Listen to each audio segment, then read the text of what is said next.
જ્યારે શાક રોટલી બનાવીને ના ખાવું હોય અને બાળકોને જો લંચ બોક્સમાં આપવું હોય તો આજની આ રેસીપી ખાવામાં એકદમ ટેસ્ટી છે. તો ફ્રેન્ડ્સ, રેસીપીને લાસ્ટ સુધી જોજો. રેસીપી ગમે તો વિડીયોને લાઇક અને શેર કરજો. હેલો ફ્રેન્ડ્સ, મારી યુટ્યુબ ચેનલ જલપાસ રેસીપીમાં તમારું સ્વાગત છે. તો આજની આ રેસીપી બનાવવા માટે મેં 1 બાઉલ ચણાનો લોટ લીધો છે અને એ જ માપથી 1 બાઉલ ઘઉંનો લોટ લીધો છે. હવે તેમાં 3 લીલા મરચાં સમારેલા એડ કરીશું અને થોડા લીલા સમારેલા ધાણા એડ કરીશું. હવે એમાં 5 ચમચી જેટલી હિંગ એડ કરીશું. અડધી ચમચી સ્વાદ અનુસાર મીઠું એડ કરીશું. 5 ચમચી ગરમ મસાલો એડ કરીશું. અડધી ચમચી ધાણાનો પાવડર એડ કરીશું.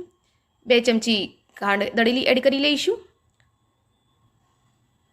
અને 5 ચમચી જેટલો અજમો હાથ વડે આ રીતે મસળી એડ કરી લઈશું. હવે તેમાં અડધા લીંબુનો રસ એડ કરી લઈશું અને હવે આ બધી જ વસ્તુને સારી રીતે હલાવી મિક્સ કરી લઈશું. હવે તેમાં થોડું પાણી એડ કરી એનું બેટર રેડી કરી લઈશું. તો ફ્રેન્ડ્સ, રેસીપીને આગળ જોઈએ તે પહેલાં એક રિક્વેસ્ટ છે. તમે મારી ચેનલ પર નવા છો અને હજુ સુધી મારી ચેનલને સબસ્ક્રાઇબ નથી કરી તો કરી લો. બાજુમાં આપેલા બેલ આઇકનના નિશાનને ટચ કરી ઓલના નિશાન ઉપર ક્લિક કરો, જેથી કરીને તમને મારા નવા વિડીયોની નોટિફિકેશન મળતી રહેશે. બેટર આપણે આવું જ રાખવાનું છે. એકવાર એમાં મસાલા ચેક કરી લઈએ. તો બેટરમાં તીખાશ ઓછી છે તો આપણે એમાં અડધી ચમચી જેટલું લાલ મરચું એડ કરી લઈશું, યાની કે સ્વાદ મુજબ આપણે એને તીખું કરી લઈએ અને હવે તેને સારી રીતે હલાવી મિક્સ કરી લઈશું. તો આ બેટર આપણું રેડી થઈ ગયું છે. તો આ રેસીપી માટે આપણે 4 નાની સાઇઝના બટેકા લીધા છે. બટેકા કાચા જ છે પણ મેં એની છાલ ઉતારી એને રેડી કરી લીધા છે. હવે એની આ રીતે પાતળી ચિપ્સ રેડી કરી લઈશું. તો આ રીતે આપણે બધા જ બટેકાની એટલે કે 4 બટેકાની ચિપ્સ રેડી કરી લઈશું. હવે તવા ઉપર આપણે થોડું તેલ મૂકીશું, એટલે કે 2 ચમચી જેટલું તેલ ગરમ થવા મૂકીશું અને એની એક સાઇઝના કરવા માટે આપણે આ રીતે રીંગ મૂકી દઈશું. જો નાની પેન હોય તો તે પણ ચાલી જાય. અને આ રીતે આપણે પહેલાં તો બટેકાની ચિપ્સને ગોઠવી દઈશું.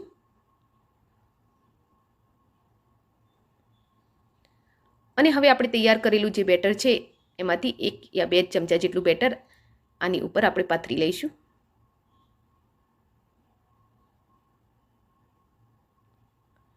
સહેજ સીજે અને કિનારીથી છૂટું પડવા લાગે એટલે આપણે એને આ રીતે છરીથી છૂટું પાડી લઈશું.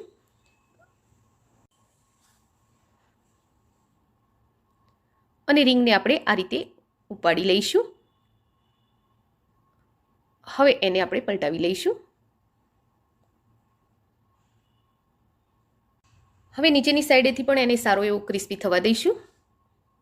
ગેસને આપણે મીડિયમ જ રાખવાનો છે.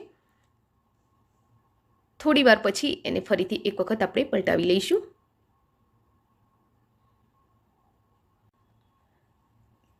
હવે થોડી વાર આ રીતે એને દબાવી આપણે નીચેની સાઈડેથી પણ ક્રિસ્પી કરી લઈશું અને થોડી વાર પછી ફરીથી આપણે એને પલટાવી લઈશું.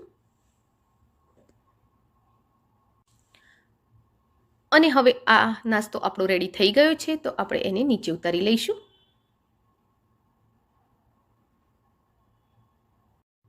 હવે ફરીથી આપણે એમાં રીંગ મૂકી દઈશું અને 1 ચમચી જેટલું તેલ એડ કરી લઈશું.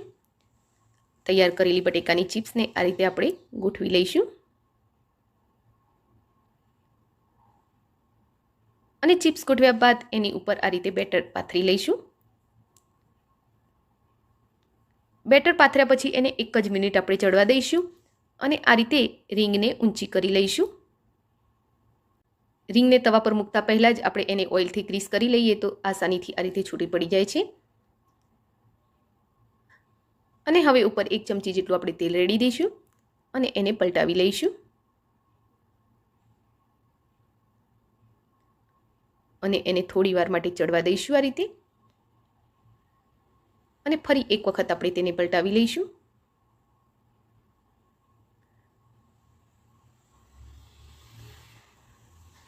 તો હવે આપણો આ નાસ્તો એકદમ રેડી છે. તો નીચે ઉતારી લઈશું અને આ રીતે બીજો પણ તૈયાર કરી લઈશું. આ નાસ્તો ખાવામાં એકદમ ટેસ્ટી અને હેલ્ધી છે. બાળકોને લંચ બોક્સમાં આપવો હોય તો પણ ફટાફટ બની જાય છે. તો ફ્રેન્ડ્સ, તમને આજની આ રેસીપી કેવી લાગી એ કોમેન્ટ બોક્સમાં જરૂરથી લખજો. રેસીપી ગમી હોય તો વિડીયોને લાઇક અને શેર કરજો. Thank you for watching my video. જય શ્રી કૃષ્ણ.